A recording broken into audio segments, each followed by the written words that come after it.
Nesse capítulo,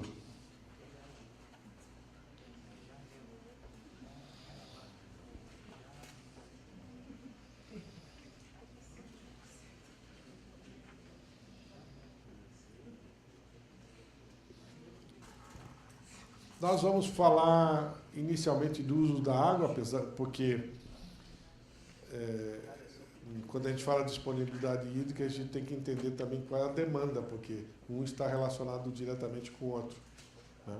Então, o uso da água, disponibilidade hídrica, série hidrológica, extensão de séries, funções hidrológicas, e vamos retomar um pouco do que nós falamos aqui introdutoriamente no capítulo de hidrologia, tá?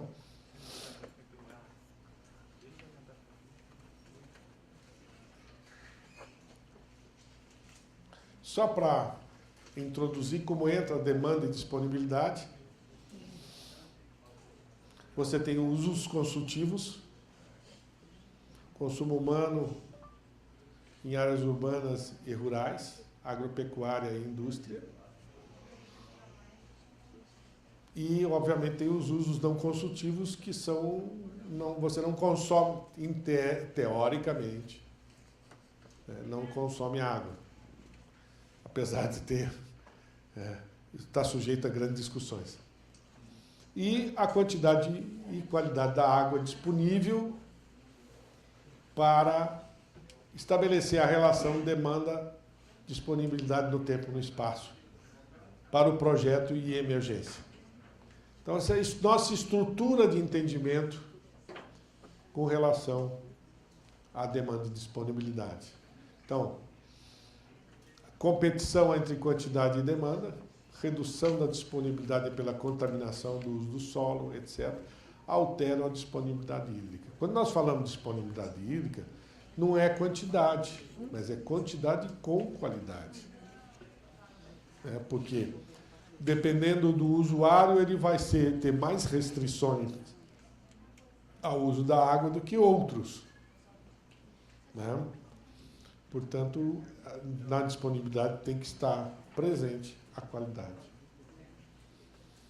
Características do uso da água que você já conhece, a grande parte do uso é para irrigação, uma parte animal, uma parte humana e uma parte para a indústria.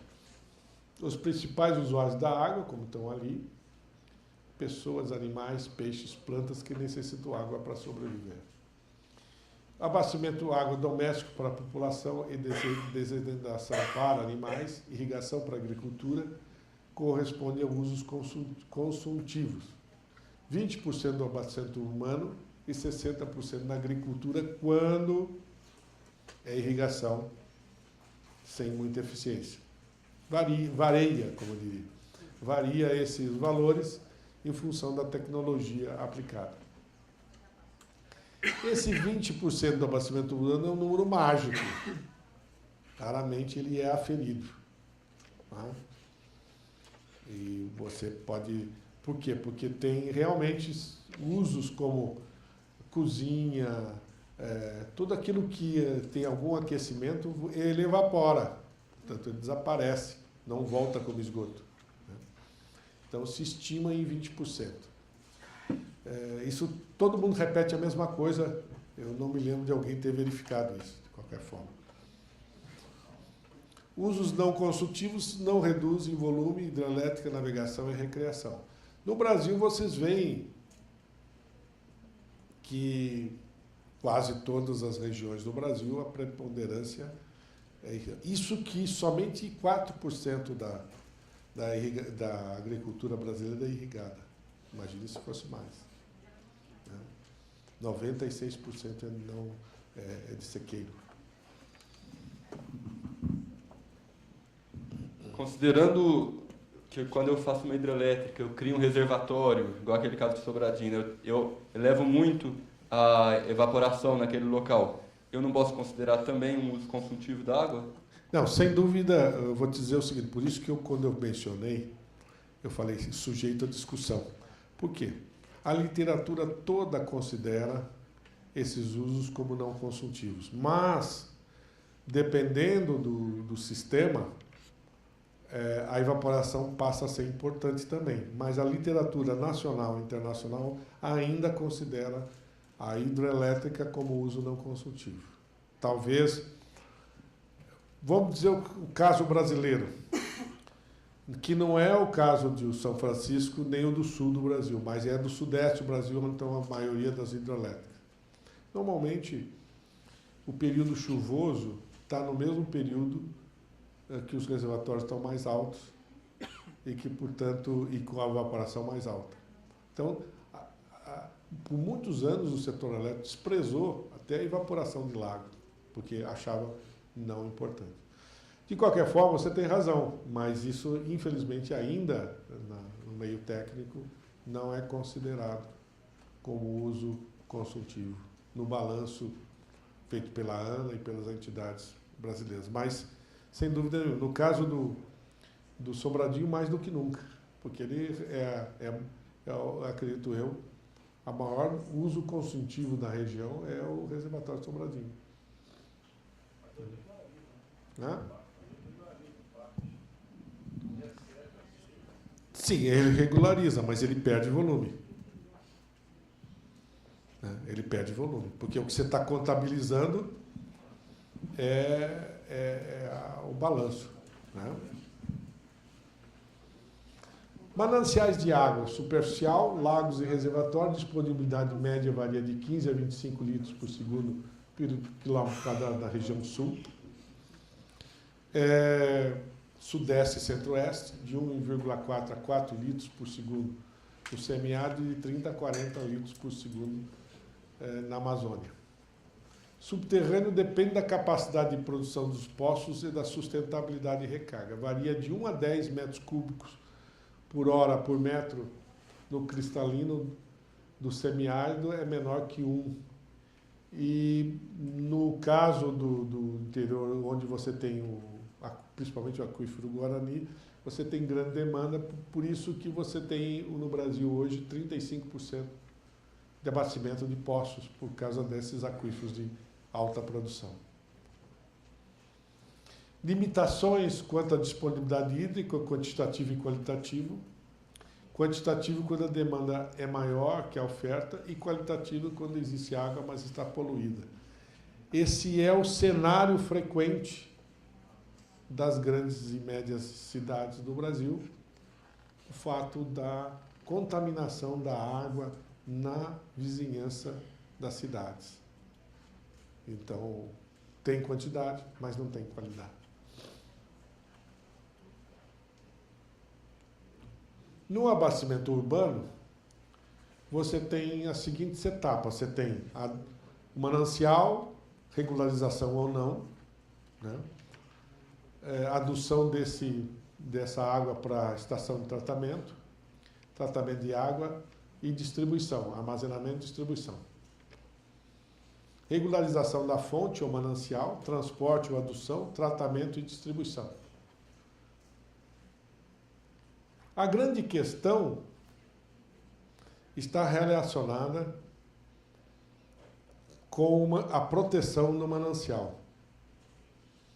Na década de 70, no Guarapiranga, foi o primeiro caso, eles criaram o que hoje nós usamos como lei de mananciais, que é transformar a lei de manancial, a bacia hidrográfica do manancial de uma cidade numa área de proteção permanente. Isso começou em 1970 com razões justificativas muito nobres. Vamos proteger a água das cidades. Só que esqueceram de um pequeno detalhe que fez tudo ir por água abaixo, literalmente. As propriedades têm donos. Quer dizer, você, ao transformar ela num APP perto de uma cidade, você fez um confisco. Todo mundo acha muito bonito o confisco na terra dos outros, não é? Agora, pensa você, se você é dono de uma área de APP. Do dia para a noite que você tinha uma propriedade com certo valor, ela passa a valer zero. Não vale zero, vale negativo. Porque a cidade faz o seguinte, ela diz, ó, agora é APP, mas você tem que continuar pagando imposto. E paga mais caro, muitas vezes, porque ela não é desenvolvida. Você não deixa ela desenvolver e cobra mais imposto porque ela não é desenvolvida. Não, é kafkiano, né? Bom, resultado. Isso é só num país onde não tem direito de propriedade privada, como o nosso. Tá? Nos países desenvolvidos, você tem que comprar. Você quer proteger? Compra. Distribui o custo para a sociedade. Ou então os taxas. Né? Ou então cria um outro mecanismo de incentivo econômico. Bom, mas vamos chegar lá. O que aconteceu? Isso é genérico. Você é dono da propriedade. Você vai pagar imposto para uma propriedade que você não pode usar? Bom, aí o cara para de pagar imposto, aquilo vira uma área que as pessoas veem que não tem dono e invadem. Tá. Ou o cara é um pouco mais agressivo e fala o seguinte, convida as pessoas, população de baixa renda, invadam a minha área. Invadam. Aí, quando está invadido, ele vai lá e negocia a venda daquela área para a prefeitura. Para, como agora, compre a área para os coitados da população de baixa renda. Resultado, onde está mais contaminado? Bacias e mananciais. Precisa ser muito idiota para continuar pisando da mesma maneira. Faz uns 8 ou 10 anos atrás, eu me dei o trabalho de fazer o seguinte cálculo. Como estava uma época que eu viajei pelo menos por umas 15 cidades diferentes, toda cidade que eu chegava, eu falava assim, olha, quanto custa o hectare de uma área aqui na vizinhança da cidade? Aí cheguei a uma estimativa. Aí depois eu calculei que com 15 a 20 litros por segundo por quilômetro quadrado, regularizando 70% da vazão média, quantas pessoas eu podia atender? Eu cheguei a um valor da ordem de 54 a 60 pessoas que podiam ser atendidas por 1 hectare. Aí eu pensei comigo, se vale, não me lembro quanto valia mais. Eu peguei o valor do hectare e falei assim, bom, se eu pagar para o dono da terra, não comprar dele, mas pagar um aluguel para ele, de 0,5% do valor da propriedade, que é um aluguel padrão, um apartamento, você paga 0,5%. Quanto representa isso no preço da água da cidade? Será que eu poderia incorporar isso no preço da água? Seria eficiente? Bom, a média deu em torno de 15% do aumento que eu teria que colocar no metro cúbico, que hoje o 15% seria algo como uns 50 centavos de real por metro cúbico. Preço de hoje, 50 centavos. Talvez, se os valores sejam diferentes, teria que recalcular isso, mas digamos que seja 20%. Daria uns 70 centavos de real. Você sabe quanto custa aquele botijão de 20 litros que vocês encontram em todo lugar por aí? Ele custa R$800 o metro cúbico. Metro cúbico, que ali tem só 20 litros. Metro cúbico tem 1.000 litros. Tá? A garrafinha de meio litro, dessas que você compra nas lojas, nos restaurantes, etc., é R$3.000 o metro cúbico. Será que você não pagaria 70 centavos o metro cúbico para ter garantias de que aquela água vem de uma bacia protegida e que o cara ainda pode fazer, por exemplo, recreação ou fazer outros usos e tirar alguma renda daquela área? Mas por que não acontece isso? É mais ou menos, aí as companhias de abastecimento, é mais ou menos aquela companhia que produz suco de laranja, mas não está interessado de onde vem a laranja. Então, isso não precisa lei nenhuma. Não precisa legislação nenhuma. Basta um contrato de longo prazo entre o proprietário E, obviamente, o que precisa, sim, que o regulador, que tenha um pouco de cérebro, né, aceite você aumentar esse valor para esse benefício. Né? Que também no Brasil é tudo muito complicado. A sociedade não pode, é bastante extensa. Né? Então, o que eu quero mostrar, eu não estou falando nada novo.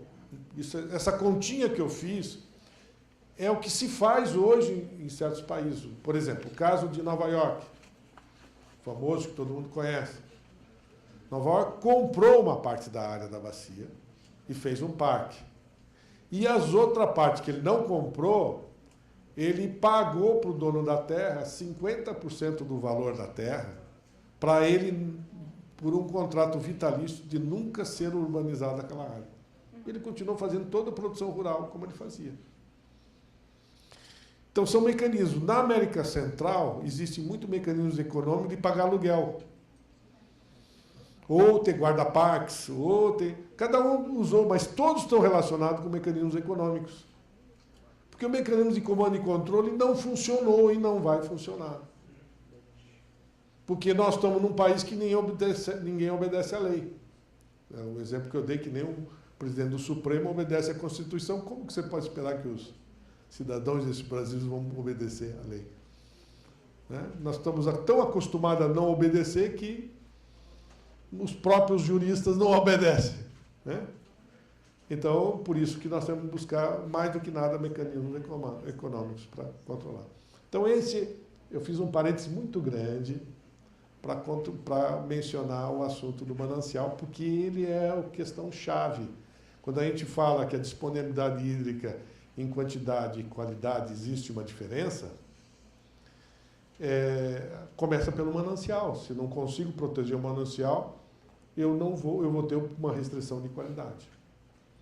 Depois vem a questão da adução, o tratamento de água, até aí sem restrições, mas a distribuição passa a ser outro grande gargalo do sistema de abastecimento.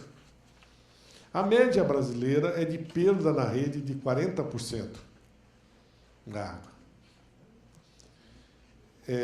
Uma parte dessa é física e uma parte dessa é contábil. Muitas vezes não se consegue separar um do outro.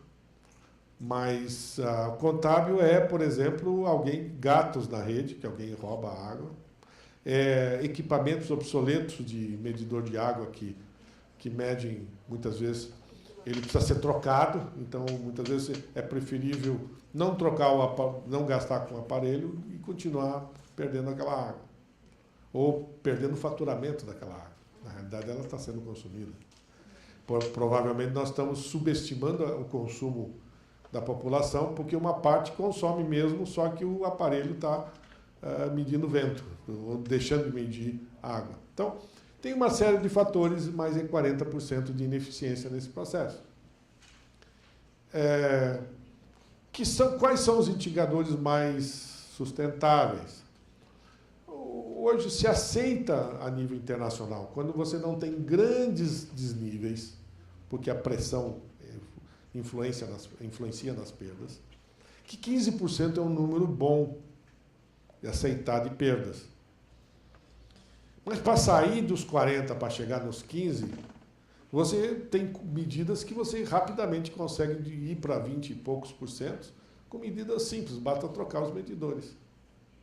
Anualmente, ou cada 1 ano e meio ou 2, porque eles vão deteriorando rapidamente. E verificar a sua eficiência do fabricante, etc. Segundo, alguns controles de redes em que você identifica vazamentos importantes. E aí é necessário um investimento maior. Hoje, no mercado brasileiro, existem empresas especializadas em contrato de performance para reduzir perdas. O que é o contrato de performance? A empresa chega para você, você delimita uma rede, que sabe que ali está tendo uma perda importante, e o contratista verifica, analisa aquela rede e diz, olha, eu me comprometo em reduzir tanto de perdas e estabelece um preço de bônus para a redução, ou seja, tantos reais por metro cúbico de redução. E esse contrato é feito por 5 anos, ou seja, ele vai receber, na realidade, 4 anos e pouco, e as obras ele vai fazer, a redução de perda vai gastar 6 meses, 7 meses, 8 meses. Mas a empresa não bota nenhum centavo, a própria empresa, como ele vai ter um retorno disso, vai buscar no banco o dinheiro. Normalmente bancos com incentivos, né? No estado de São Paulo já tem um Banco do Estado, que faz empréstimo para esse tipo de característica. Tanto outros bancos estatais podem ter com juros mais adequados. E ele vai receber os outros 4 anos e poucos aquela diferença que ele conseguiu reduzir da perda, um valor contratual acertado para essa redução. É bom para todo mundo. É bom para a empresa que não bota nenhum centavo e usa da redução da perda para pagar o contratado, e o contratado ganha e você com isso vai reduzindo a perda do teu sistema. Então, por que isso não é feito na maioria dos estados brasileiros? E só é feito raramente em São Paulo? Por causa da lei de concorrência pública, que não permite fazer isso. Não sei como que a Sabesp juridicamente resolveu isso, mas ela conseguiu fazer. Mas nos outros estados as empresas não conseguem negociar esse tipo de contrato por causa da amarração do lado complicado do país, que é o lado jurídico. É o lado que está fazendo com a nossa produtividade seja negativa ano após ano. Então, mas existe luz no final do túnel se houver resolução, se resolverem essas questões jurídicas que dificultam que a lei de concorrência pública não permita fazer um contrato de performance, que é uma asneira, né? Até o sistema de concorrência pública no Brasil é uma das coisas mais idiotas que eu conheço. Quando você faz uma concorrência pública e entra 30 empresas, todas têm que apresentar todos os documentos, uma só que vai ser contratada, esse custo vai voltar para o setor público de alguma forma. Por que não pedir só o documento de quem ganha, pô? Agora não, precisa ter mas isso é falta de cérebro, só pode ser. Né? Com relação a essa questão, isso não seria o papel, e aí questionar aqui já o papel da ANA nesse sentido, o papel da agência reguladora. A ANA está, né, eu vi o Vicente André falou isso semana passada, que ele está cada vez mais alheio, e me parece que a ANA não se envolverá na questão da regulação no saneamento. Mas não é uma questão que deveria estar na mão de agência reguladora? A gente podia estar promovendo isso, esse tipo de contrato na regulação. É que é o seguinte, água e esgoto é uma questão municipal. Dificilmente uma entidade de água, como a ANA, vai poder influenciar juridicamente, seja como for, ele pode tentar negociar nos ministérios, alguma coisa, mas, pela Constituição, o titular do serviço é o município. Né? Então, o que você pode, sim, é trabalhar alguns incentivos ou tentar modificar essa regulação. Porque o regulador, o que está acontecendo? A maioria dos reguladores é estadual. Não é? Então, é uma área ainda muito confusa, porque historicamente começou com empresas estaduais porque queria economia de escala, e depois veio com a nova Constituição de 88, a titularidade ficou com o município. Aí acertar esse negócio, nós estamos ano após ano ainda acertando juridicamente essas questões de prestação de serviço, de contratos, de renovação e etc. E tem ainda muito espaço não preenchido e não definido, como questão das regiões metropolitanas, etc., que ainda não está muito claro nesse setor. Enquanto isso, nós ficamos remando para trás. Né? Acho que tinha uma pergunta ali.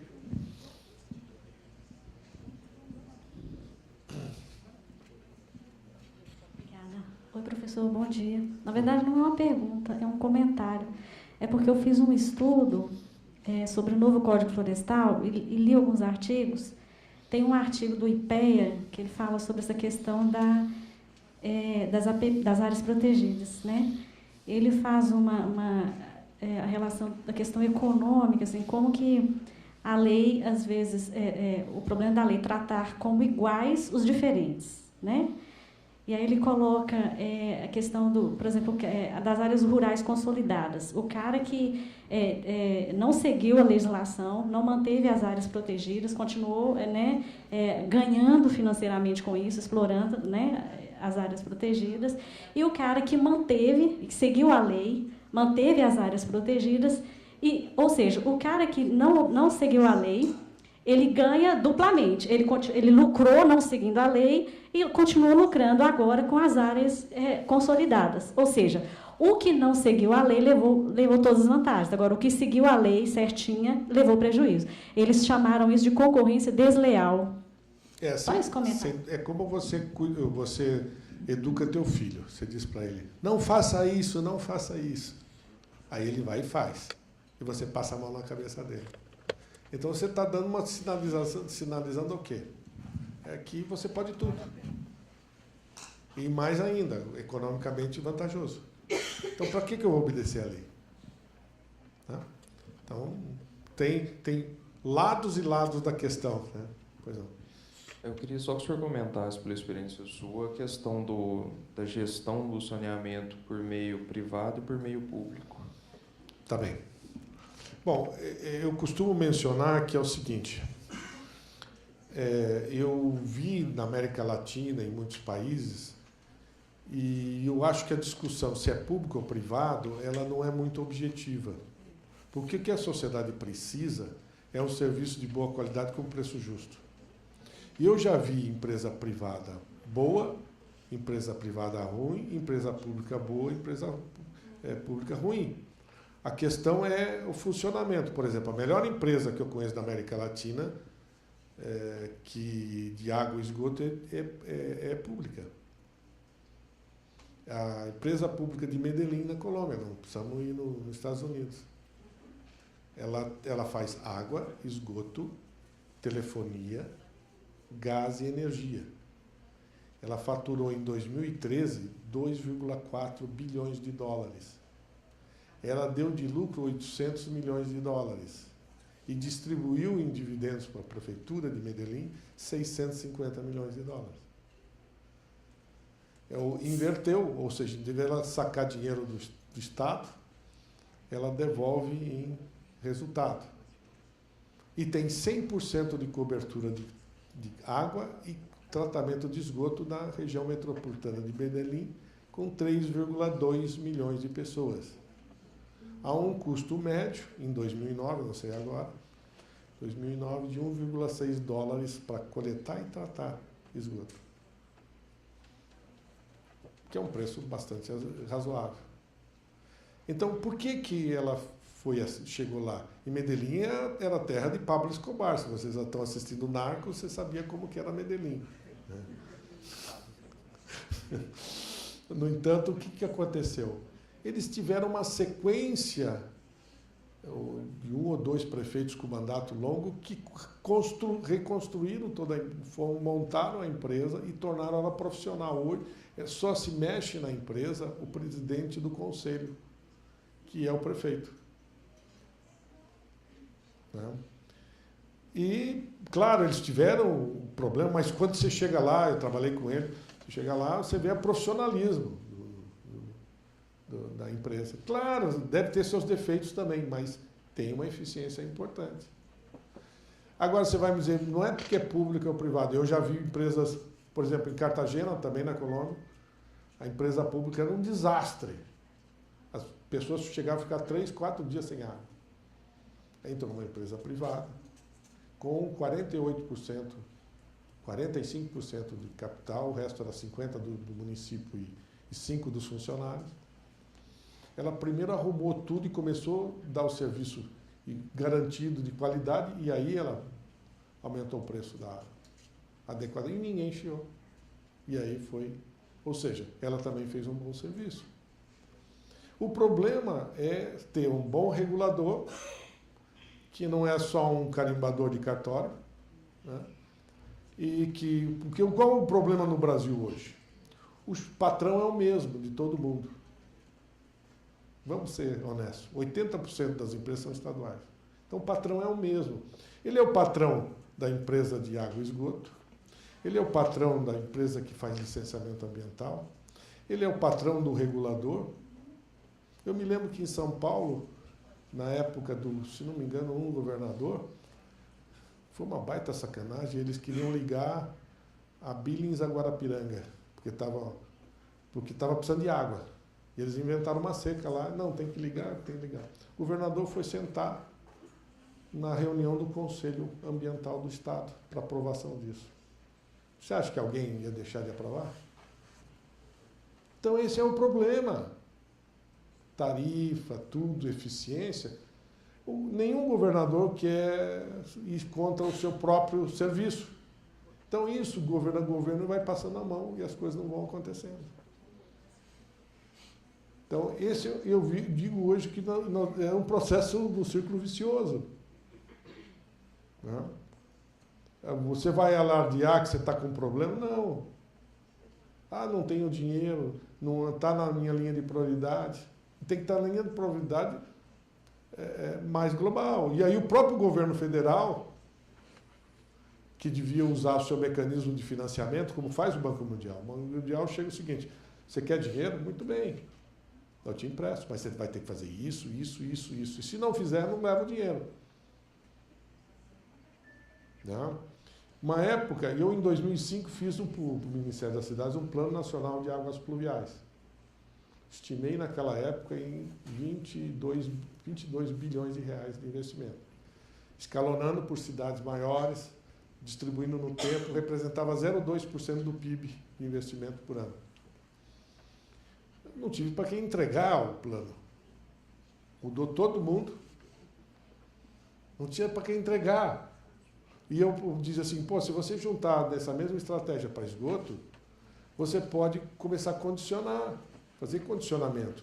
Aí o cara fala, ah, não, mas, por exemplo, o Conselho Nacional, na Lei de Recursos, no artigo 12, tem lá que todo aquele que altera a quantidade e qualidade da água está sujeito à outorga, não está? A lei diz isso. Nunca foi implementado esse artigo, ou regulado. Mas você pode dizer que a cidade está sujeita à outorga, porque ela altera a quantidade e qualidade. E aí você cria, de outro lado, um plano de investimento para atender tanto a parte de sanitária como outra, e regula isso num Conselho de Recursos Hídricos. Era a proposta na época. Mas o problema é que ninguém está interessado.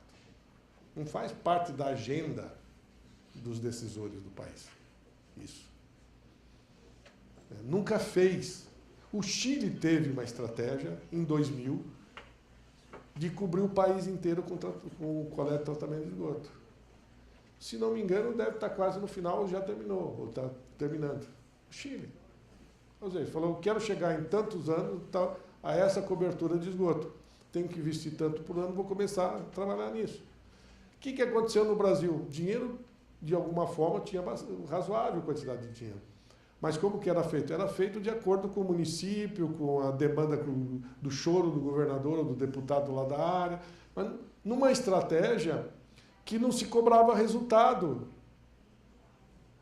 Ou seja, você botou tantos milhões lá, fez as estações, funcionou? Ah, não, porque ninguém conectou na rede, outro... Enquanto você tinha o PRODES, que cobra por resultado, que você podia ter implementado. Mas aí tiraram todo o dinheiro do PRODES e ficou no varejo. Então, eu digo o seguinte, não estou nem a favor nem contra ninguém, nem político, nem nada, porque eu não tenho nunca participação política, até para ter opinião técnica. Mas tem que ser sério, tem que ter... Você quer fazer alguma coisa? Quero. Muito bem, vou planejar. Quanto tempo eu preciso para fazer, quanto de dinheiro eu preciso e como que eu escalono no tempo, como que eu meço meus indicadores de resultado, etc.